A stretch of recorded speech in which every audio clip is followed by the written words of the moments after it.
So, the fall goes on forever. Multiple records in multiple years of the discography. Absolutely ridiculous if you're not familiar with them, don't know where to start, etc. It's a band that, and you also have like the opposite of the cool cult tax is in some cases you'll get the cancellation tax. So like the Fall and Marky Smith, the current climate is at pains to deal with the fact that, he could have given a shit what anyone thinks about anything and was totally impolitic and, iconoclastic. I mean, definitively. And, they're just such a struggle. People have such a hard time separating art from artist. And I don't, and, probably anyone to be watching this doesn't either. But it's just funny because I think about, going forward, is this a band that's going to be even recommended to people? Like, are they going to get their due? Are people going to like remember how important this band is? Yeah, John Lydon is a sort of a different case because, I mean, he made an ass of himself in so many ways, but most of the things that Lydon, so there's two sides to it. There's the stuff he did to make money because his daughter was dying of cancer and in-law, and, his wife is dying of Alzheimer's and whatever, or I think that's what it was. Like, there's the celebrity get me out of here bullshit. That part of John Lydon is totally forgivable. Like, there's no notion of selling out. With him, there really never was because he's an anti-artist in so many respects. The problem with him is when he's like there's that famous interview where he loses his shit screaming at Henry Rollins. And it's this whole, like, I am punk. I am the only thing that's ever been punk. There is no punk except me. I am punk incarnate. Like, the fact that he's not, the fact that he's still stumped on that for so long that's the embarrassing part with Lydon, for me anyway. But with M.E.S, with Marky Smith and The Fall, it's a completely different situation. There's like literal violence here. Like it's not debatable. I didn't pay a lot of attention to that incident that occurred in New York City. People who were there, basically the story is that he physically struck a woman on stage that was in his band. Like, that's super fucking not okay. Does that mean that the entire discography of The Fall is like verboten? No. It means he was a psychotic alcoholic and speed freak. The fact that he even lived as long as he did is insane if you know or have read anything about him. So there's two books you want to get if you're curious about The Fall, academically, sort of. One is Mark's own book, Rebel, which is phenomenal. It's just hilarious. He's just talking shit. The other is Cy Wollstonecraft's, sorry if I'm mispronouncing his last name, I should have pulled it, his book. And so, let me pull it up. He drummed for The Fall, Wollstonecraft, excuse me. So Simon Wollstonecraft's book, You Can Drum But You Can't Hide, from 2014, absolutely stellar. It's one of the best rock memoirs I've ever read. I strongly recommend anyone, like, even if you're just generally interested in any kind of view or history of the 80s. Oh, sorry, it's called Renegade, not Rebel. Thank you. Marky Smith's book, Renegade. That's the good one.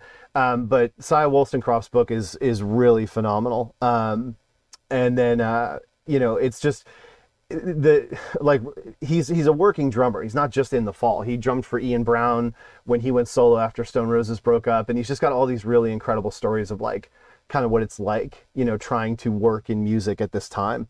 So, yeah, recommend those books. But, if you're wanting to collect The Fall, it's really not hard. There aren't like authoritative editions of Fall records that you need to really concern yourself with getting because The Fall worked cheap.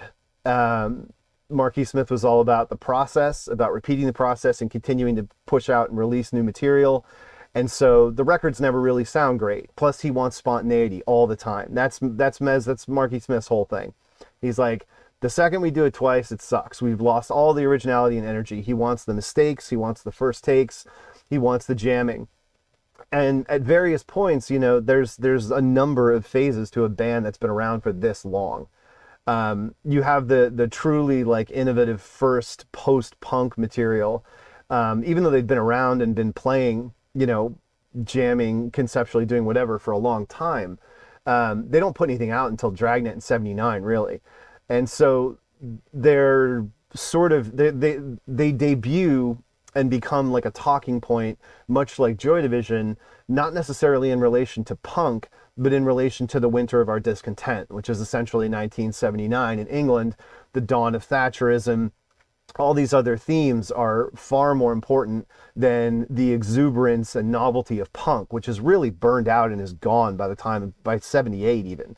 I mean, there's still tons of people finding out about it, but it's become a pantomime kind of fashion statement thing, and the music is complete shit, and it's not far from getting to, you know, like UK 81, 82, like oi, you know, shit, and then it, you know, America Takes and does its own thing.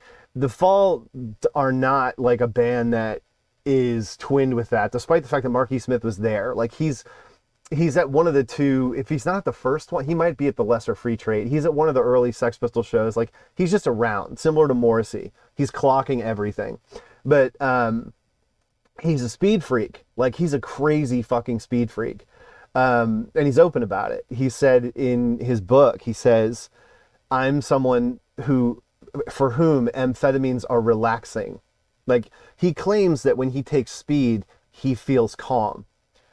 I don't know how this is possible, and I sincerely doubt it, but it's a great book. There's some fucking hilarious stories. And in Cy's book, he talks about him doing like absolutely like 7-inch 7-inch rails of speed, and just like, you know, drinking whiskey out the bottle all day. It's insane. Like if you think about, yeah, I drank a jar of coffee and then I took 10 of these and now I'm totally wild.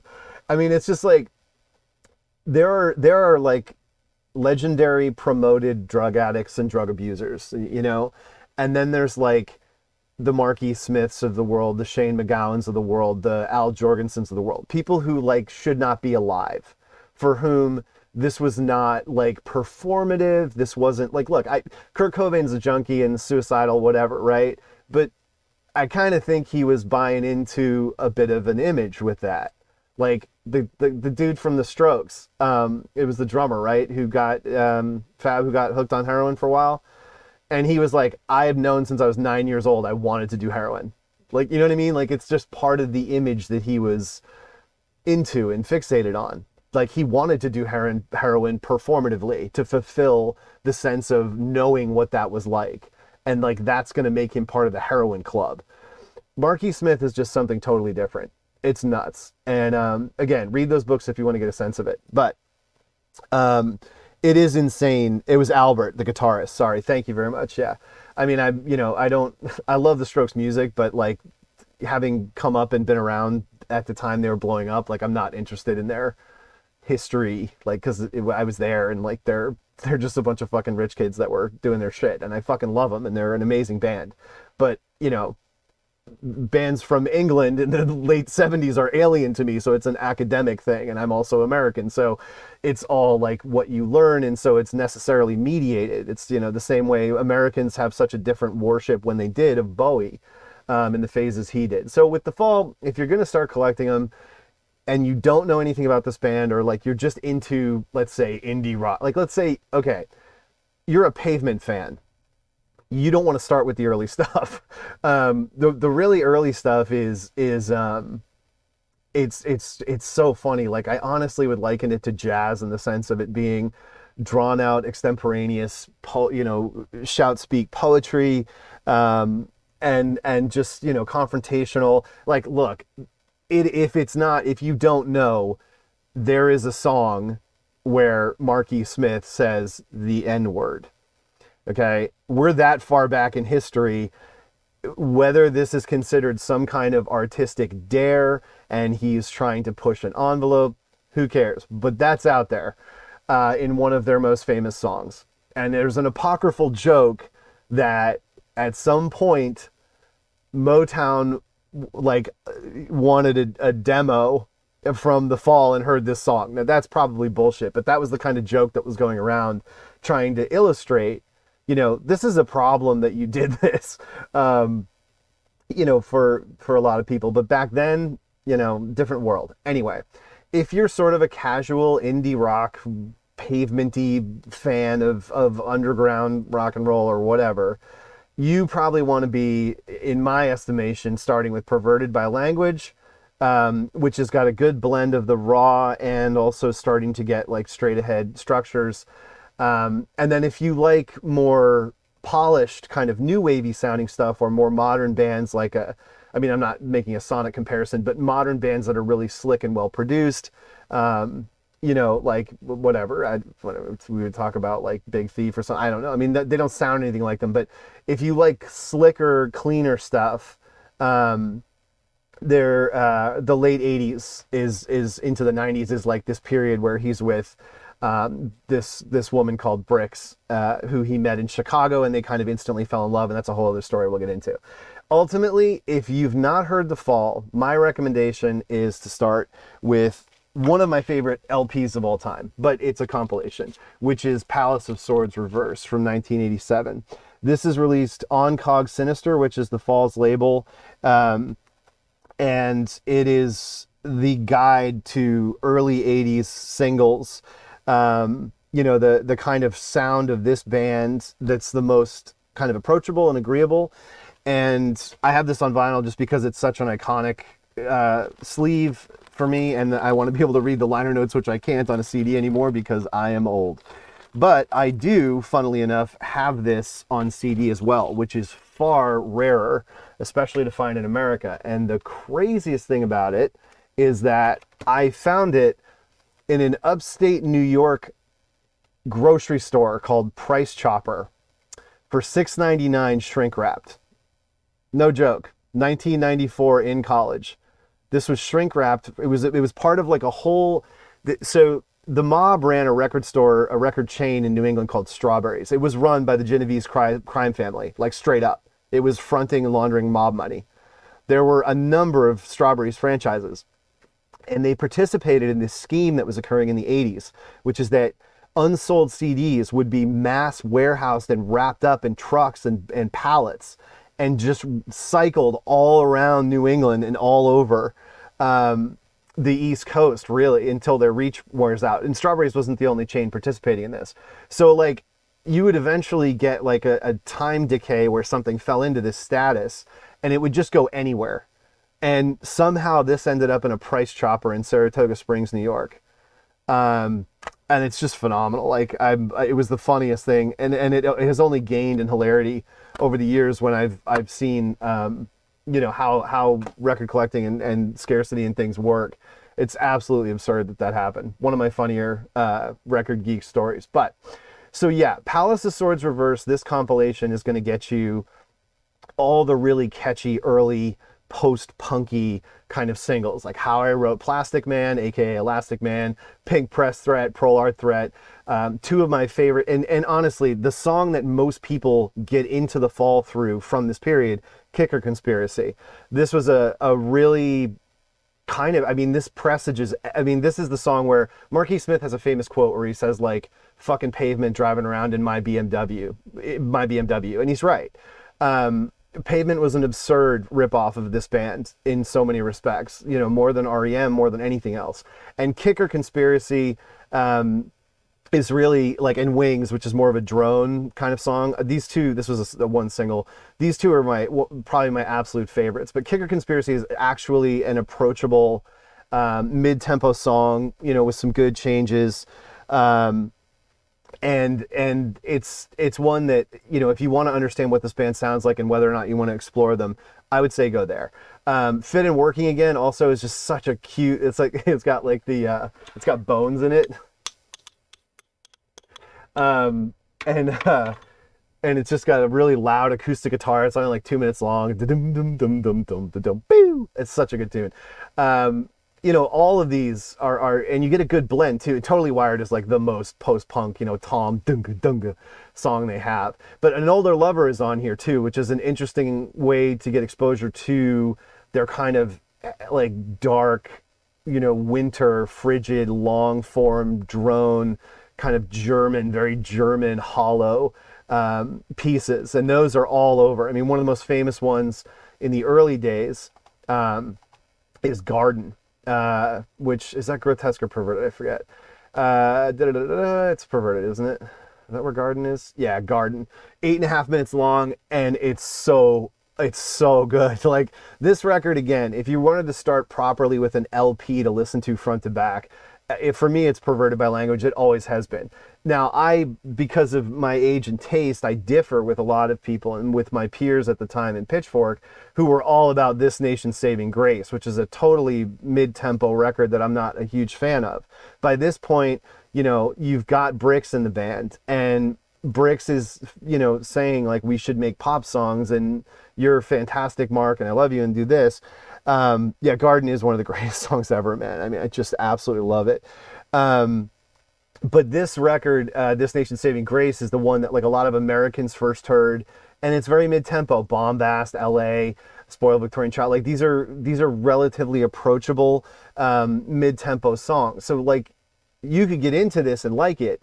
If you're into that, you're really going to be, like, the breaking point is where it transitions is Wonderful and Frightening World, which I love. Like, this is a monster friggin' record. And the thing with The Fall is, on the CDs, there's so many editions where there's like 50 fucking songs on it. It's hilarious.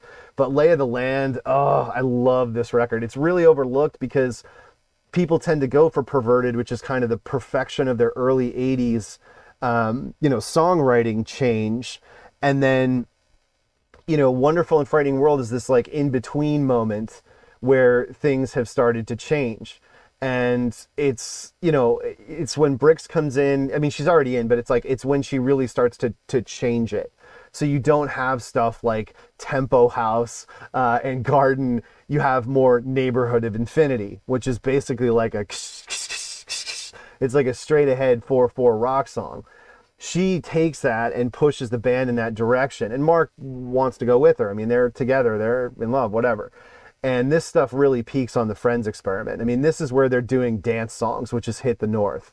And Friends, and they do a cover of the Kinks' Victoria, which is actually a fantastic cover. One of my favorite covers, kind of ever. Because it's got that period, late 80s kind of drum production.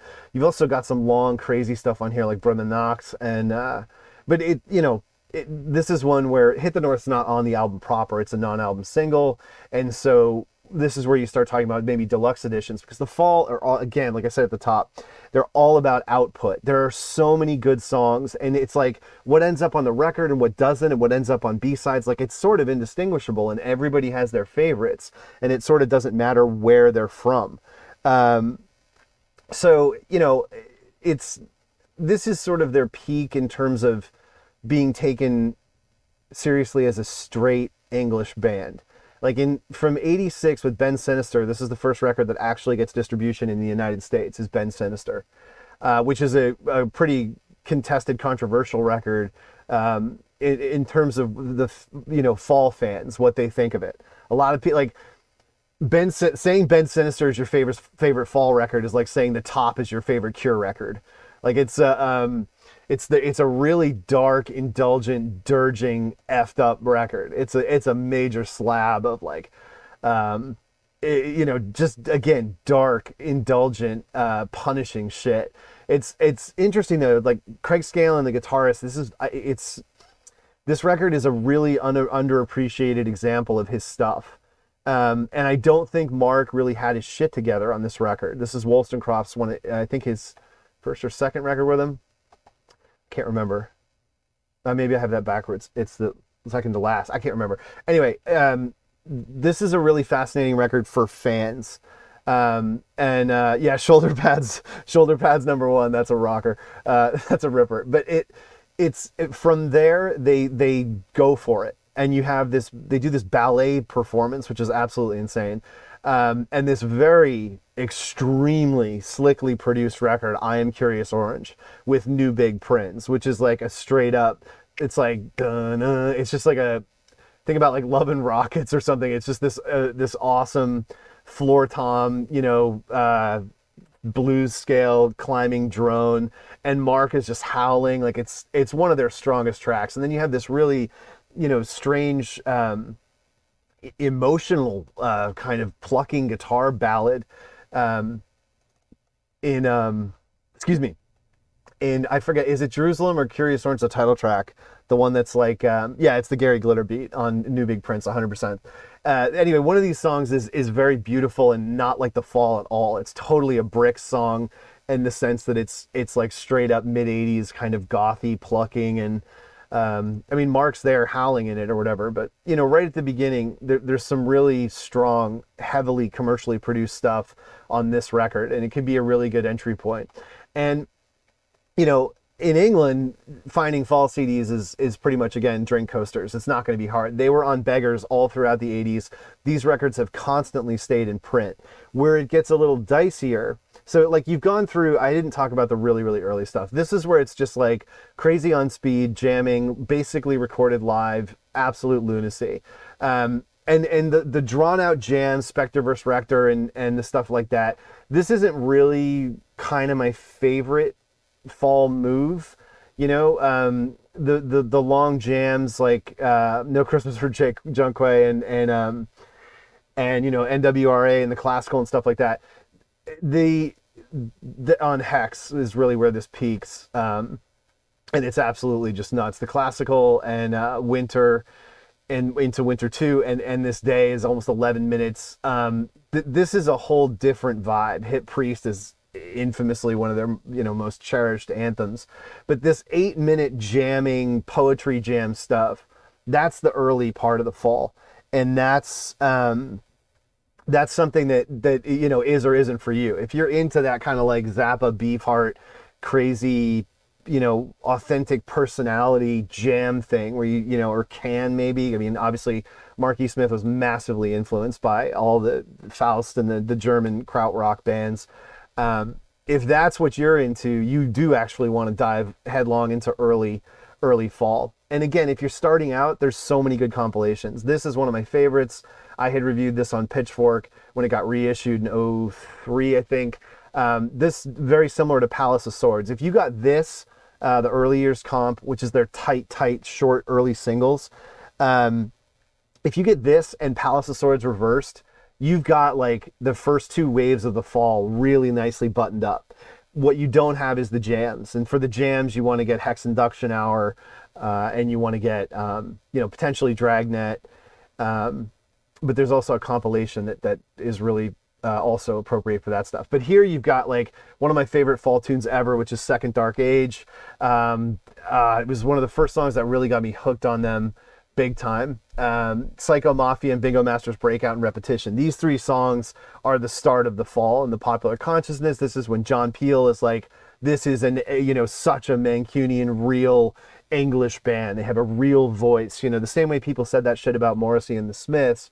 The fall were really twinned with a lot of social status, stuff. There's a really nuanced persona that Marky Smith represents that was immediately recognized by Peel and by a lot of people for its kind of sneering, detached disregard or whatever. I mean, you're getting into the whole Northerner Southerner thing, and these nuances are not something an American's going to be able to speak authoritatively about.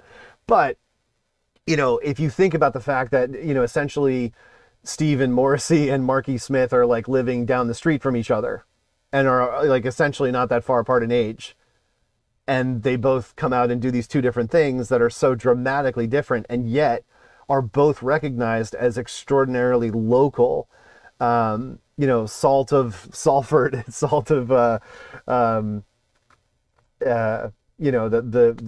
Mancunian working class, whatever. I mean, Macclesfield, you name it.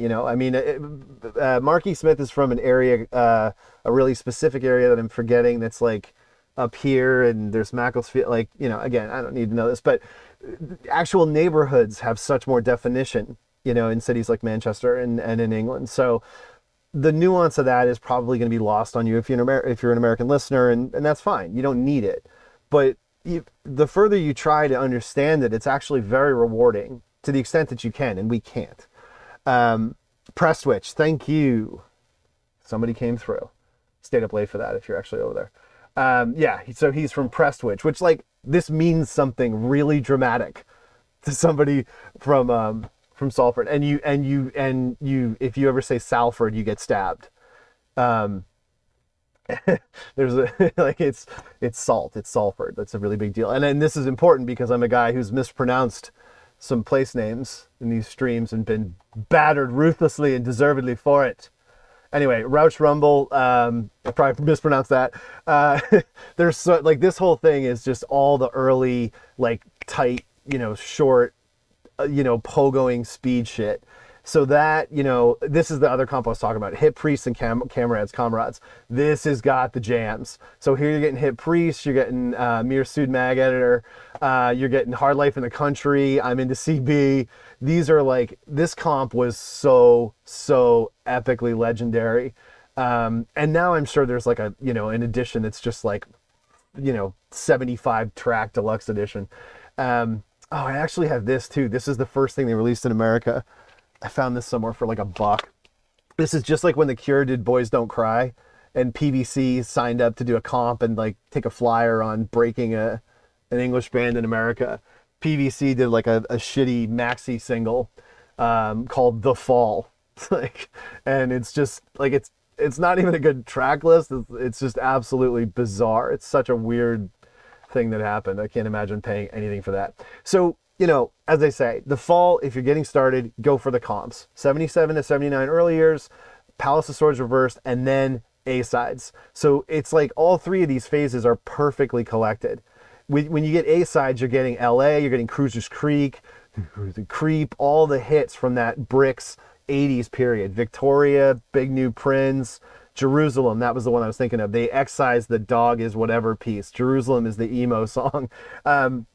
With A-sides, you're getting all that. And you get Hit the North, the non-album dance single, which is like essentially right in there with Baggy. You really, really want to get this, these comps, because there's no shame in buying comps if you're trying to, learn about a band.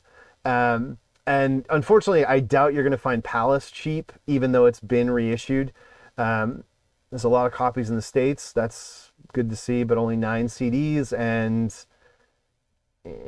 not looking great. Holy shit, somebody wants $50 for this? Oh, weird. Okay, I guess there was a numbered edition reissue of this. Limited edition, including bonus CD. And the bonus CD is like going to be live, right? Oh my God, what a bunch of dog shit. You gotta, that's not fair. So all these copies are the friggin', this stupid numbered deluxe, except for these two. And they only want $14. I mean, look, this is worth that. Absolutely 100% worth it. I mean, these are such great, iconic, unique songs. There's no band that's ever sounded like this except to rip them off. So I would say, yeah, I'm sure all of this is cheap in the UK. Again, I mean, this is going to be biased heavily towards America to understand how distorted the market is over here. So yeah, for $33 for the LP. Do not get this numbered reissue because a 4-song live bonus CD, and COG put it out. I don't know why. Get the original issue. Some cassettes. I know we have somebody who's a big cassette collector. This would be a hot one to get. But anyway, get the original CD. If it's 14, 15, even $20, to me, it's totally worth it. But your financial circumstances are going to dictate that. The early years comp, again, this one was not on a big label, and there's a bunch of probably cash-in reissues. This doesn't look good. There's only 2 CDs. Well, $15. I would do that in a minute. I mean, it's $30 is a lot of money for some people, but like, look, if you got Spotify and Netflix, come on, let's be real. Hit Priests, this has got to be cheap. This is, saturated. Yeah, good. All right, this is probably much easier. Yeah, that's money. 686, 650, boom. So yeah, there you go. This is a great way to affordably find out about the kind of protracted jamming fall period.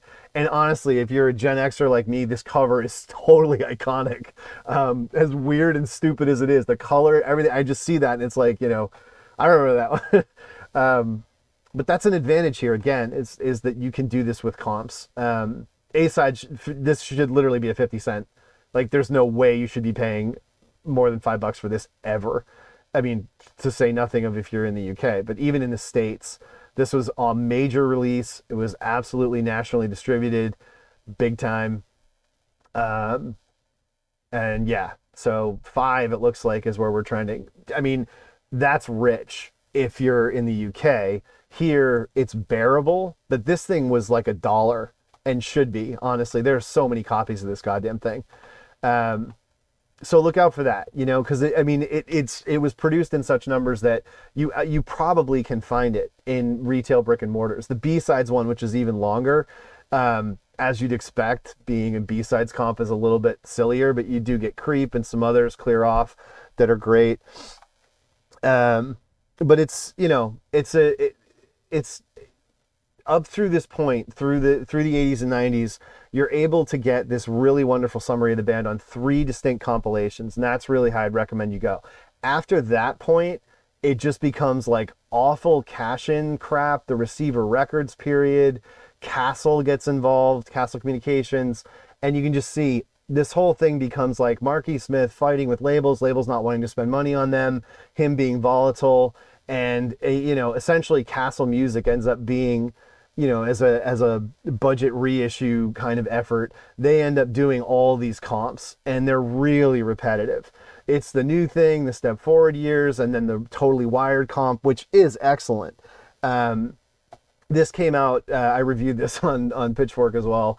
This is a really, really good start as well, and you can probably get it for nothing. It loses the kind of iconic real-time period correct aspect of Palace of Swords, of 77, 79, and of, you know, hit Priests and Kamerads, and even A-sides. This is a pure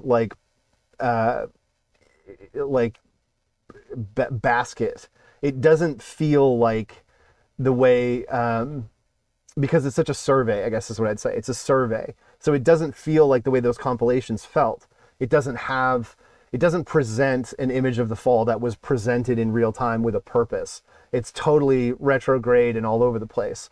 But essentially this is an expanded version of Palace of Swords reversed. And, you know, it looks like it's about the same price, and it has more songs. You do get Winter on here. It just, again, for me as a collector, I want something that has sort of, you know, historical accuracy, period correctness, etc., and this does not. If you don't care, you don't care. This is another great way to get a review of early 80s fall. And, you know, after that, it starts to get, you know, people start trying to do the expensive, silly shit, because let's cash in, because it's the fall. And Cherry Red gets in here, does this ridiculous box set, all the singles, you know, how many CDs is this thing? 7? You know, look, I'm not a fan of what's happened with people trying to do high ticket box sets. It's just so cheesy, and it's just unnecessary because there's so many CDs that are out there. This one, this would be great to get, but it's probably not going to be cheap. I mean, the fall on vinyl is not what you want. This box set here, you know, look, it's going for $25. If you ever see it, I absolutely recommend this. It's the 2 CD deluxe editions of all 3 of the Fontana records, and I absolutely love these records. They're really overlooked. They weren't commercially successful at all. They're, you know, they come from a kind of downward trajectory in terms of Marky Smith and the Fall's whole presence. They were sort of essentially ignored. This is all happening during dance pop, baggy, and then even grunge by the time of the later stuff. So if you see this, this is a great way to get the sort of authoritative versions of these 3 records, which again, these are sort of fan period fall stuff. But it is a great way to get them if you can find it. What is that box set going for? The Cherry Red one, starting at $50, and the A-sides shortened version starting at $18. It's Cherry Red. I mean, look, Cherry Red's fine. They're not like Fire Records bad, but I'm just not a fan of that whole thing. That whole, you know, like I say, the marketing of high ticket box sets it's not for me. You just have so many cheaper options. If you just take your time, over time, get a few here and there, and you can get a much richer look. So as I say, this is the Fontana period after that commercial peak. They get the deal with Fontana because Beggars moves off them, and they do Extricate, Shift Work, and Code Selfish. Now, those, again, I'm a fan of them, Extricate especially, but they are heavy. But then after that, they go into a different phase, which starts with the Infotainment scam. And what happens here is that they sign with Matador Records in America. And these get promoted to all the new indie rock fans that are coming out that maybe are about to hear Guided by Voices, etc. I think Matador made a smart decision getting these because they're actually pretty cool records. The problem is at this point, the Fall are old. They're an old band. They've been around forever. And so no one's like getting introduced to them via these records is a little bit strange. But like Middle Class Revolt, there's tons of great stuff on these records. They are kind of dancey and funny. There's synths in some places.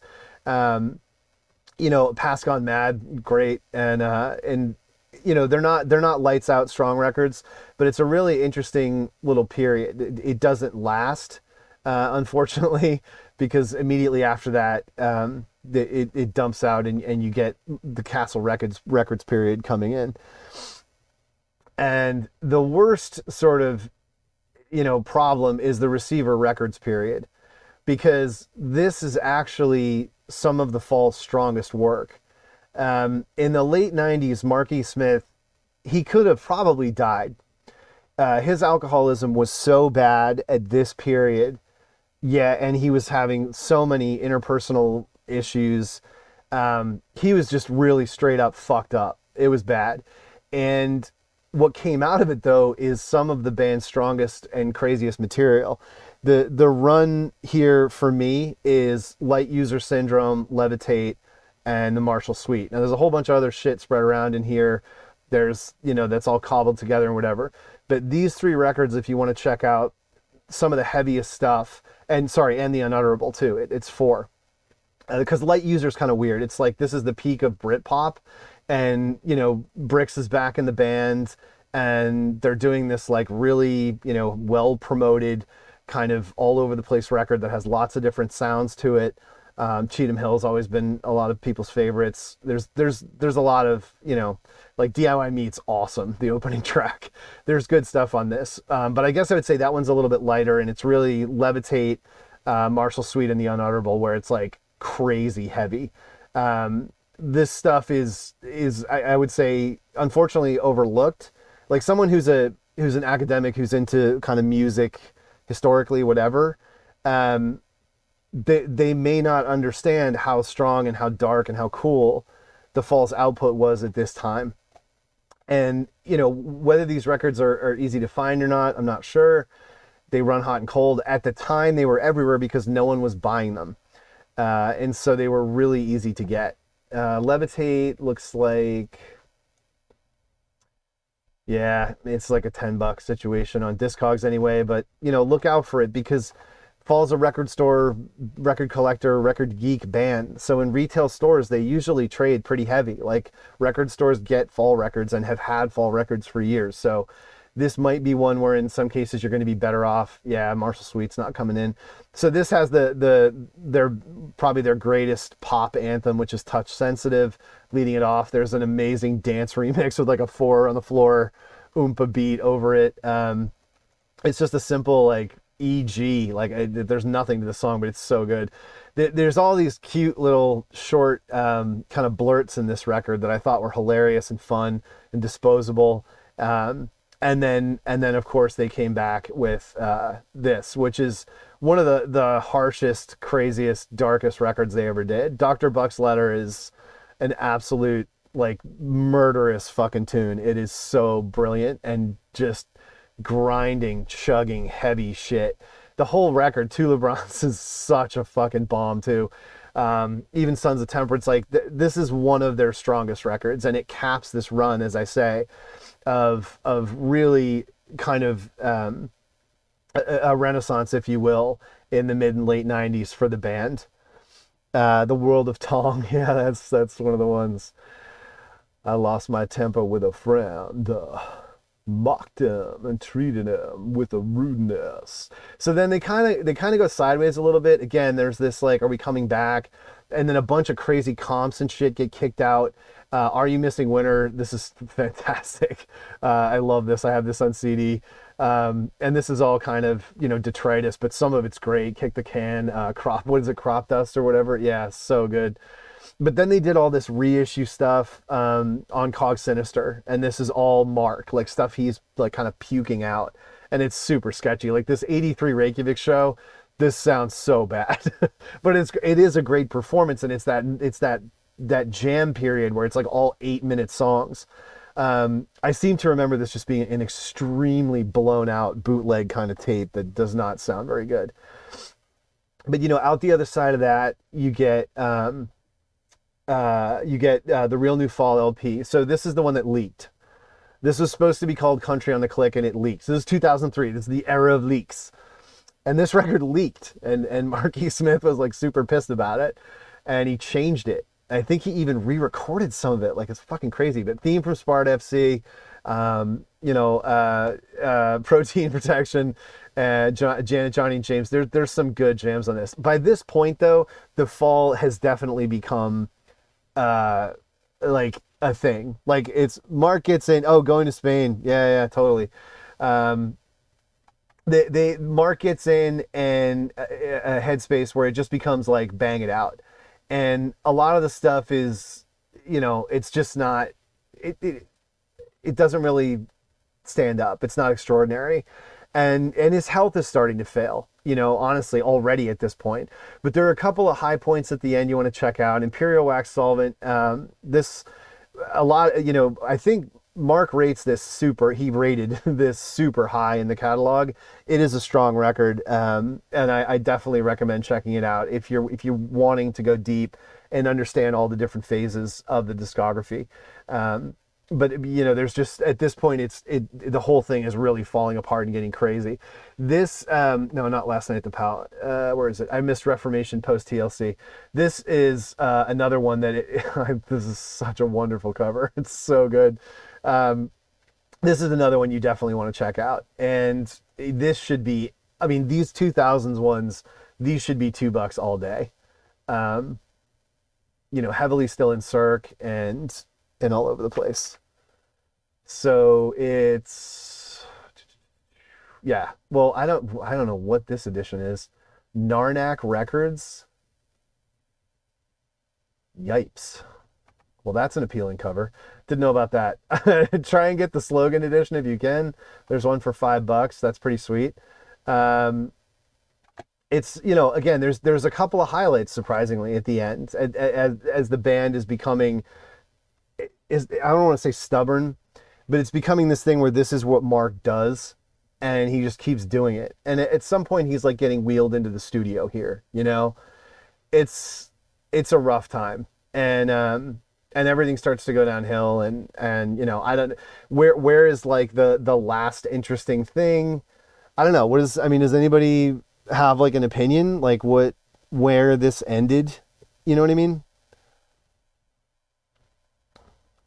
I'm just curious, because there are a couple of people here who've been, definitely fans who know about the band.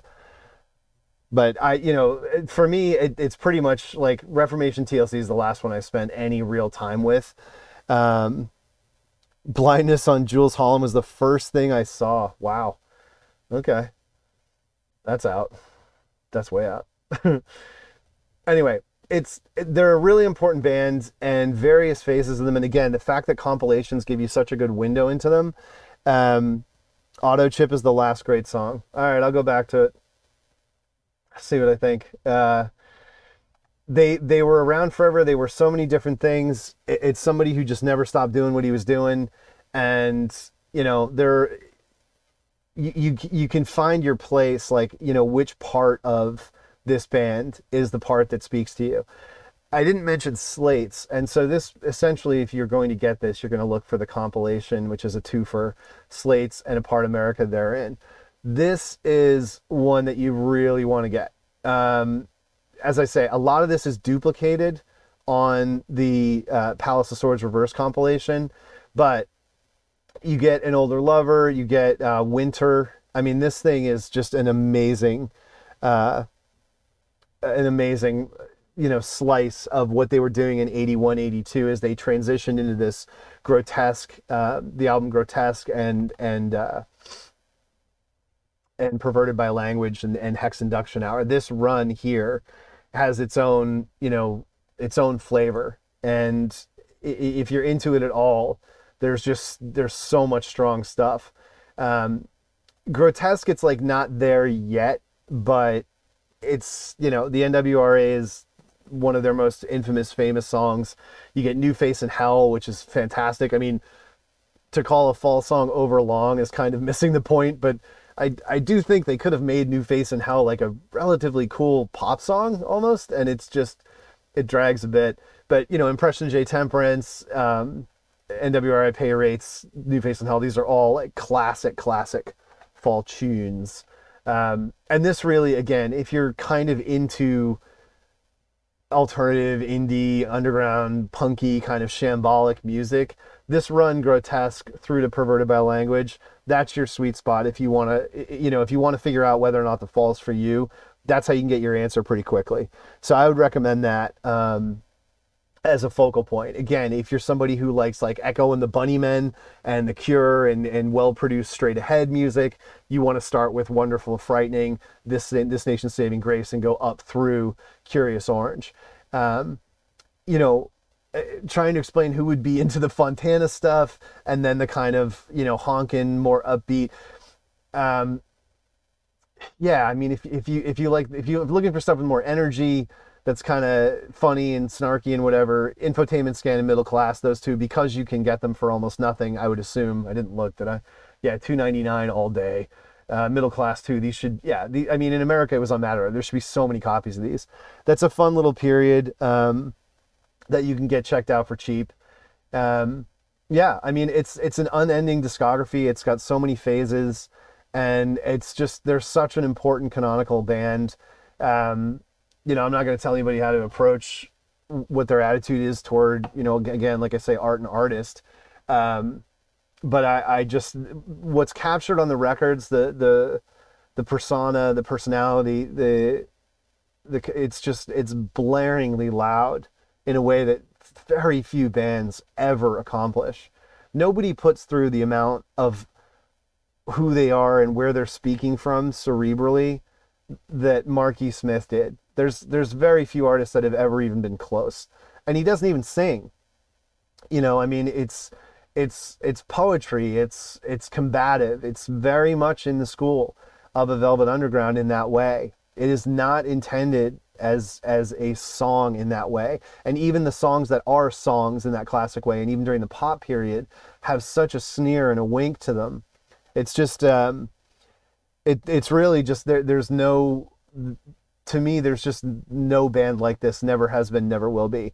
And there are so many bands that were created and inspired to create by witnessing and hearing and feeling the authenticity of what this guy and what this band did. It should absolutely be celebrated forever. You're gonna throw away like 30 years of some of the greatest fucking most original rock music ever because the guy was an alcoholic and he fucked up, numerous times. But I think that was also silly too. Like everyone was ecstatic to talk about Marky Smith's behavior and try to, this is before real like cancel culture was even really that much of a thing. Everybody was so psyched to go off on and gossip and rubbish Marky Smith. No one wanted to talk about the fact that the guy's a fucking alcoholic and he had been in his entire life. This guy drank 24/7 his whole fucking life. I mean, he was absolutely a grade A diagnostic alcoholic. And there's a lot of like psychological issues and like he's also a drug addict. He did amphetamines. He did all, I mean, it's the selective way in which we react to artists that behave in problematic ways I mean, I hate that fucking word problematic. Like, who gives a shit? If you care, why? Like, where is the connection? Like, Marky Smith doesn't fucking account to you. It's just silly. And the artist always wins out. Artists always win out because they leave the legacy. The people who are chirping about them, they never accomplish shit. And yeah, there have been some successful rock writers and whatever that would love to, lay out in print, what a piece of shit Marky Smith is.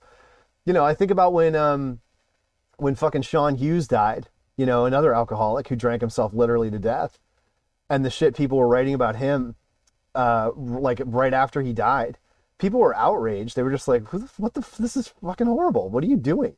There was a really infamous, I think, Guardian piece where like they got more letters than they like ever got of people who were just aghast at how grotesquely gossipy and priggish and tut-tutting this fucking obituary of this guy was. Most of these people only knew him because he was like a BBC talking head comic. They didn't know that he was like, dark and fucked up. And why does that have to become the narrative? Because it's prurient and you want to get your fucking nose in there. It's embarrassing. Anyway, so to end this, we had a big day at the record label. We had 12 pints with a chaser. No shit. We had 2 releases come out today. Let's see if one of them is in Discogs. Not that record. There it is. So we have released on CD a version of this one. It's a different cover. This is a fantastic record. It was recorded a long time ago, in about 2013-14. Came out on tape by Truly Bald. Put it out on tape around Halloween in 2018. One of the partners in the label is actually close with this artist. I won't say his name, but he's pretty publicly out there. So he was featured. We were just talking about BBC comedians. One of his albums is featured in James Acaster's book, Perfect Sound Whatever, which is a book he wrote after listening to every album that was released in 2016 or something, or listening to a record every day for all of 2016, I think is what it was. Because there's a calendar in the back of the book. I have it. And there's an album that Surface to Air Missive did that's like all like flutes. And James Acaster thought it was so brilliant and unique. And he wrote like 2 or 3 pages about this artist. And so that's not how I was aware of them. Again, someone who's a partner in the label. Recorders. Okay, it was with Recorders. Huge Chris Bell vibes. Yeah, that's what I said. I wrote the blurb that's on the website. I compared it to kind of early nervy big star.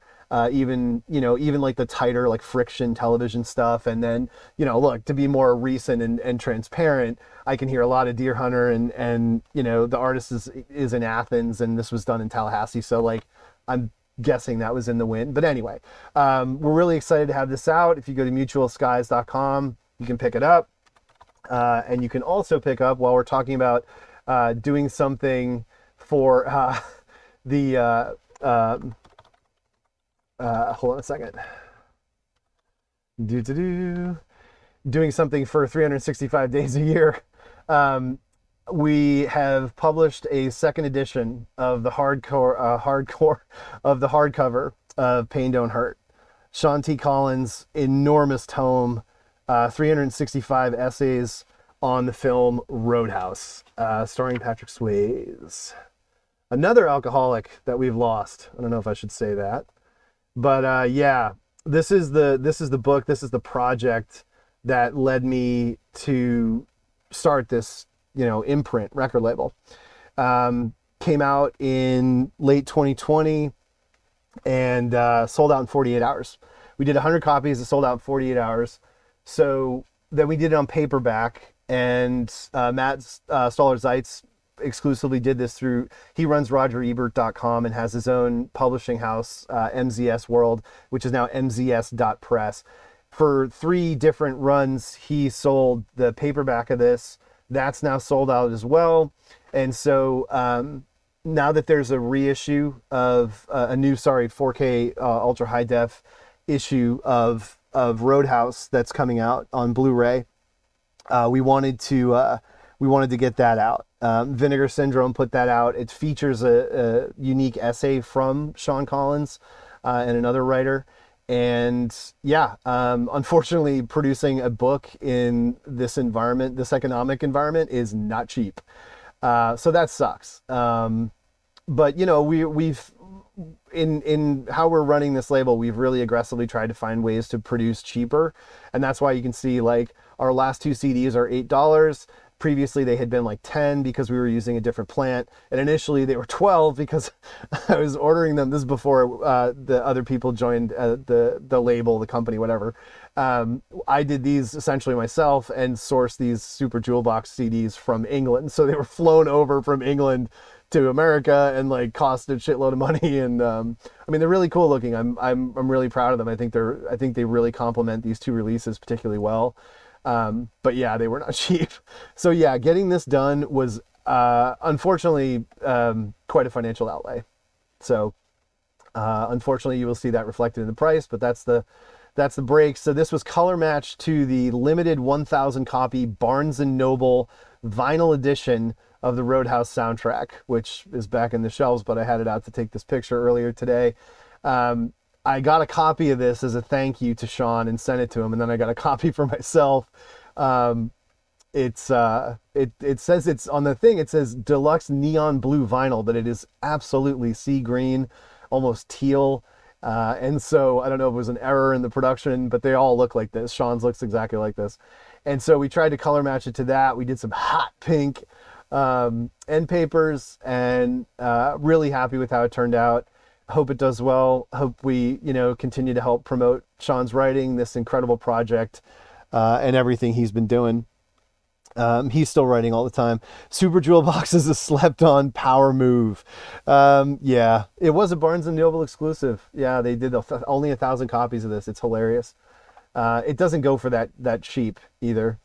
I was able to find it for I think $18 or something, but yeah, it's a killer. It's a burner.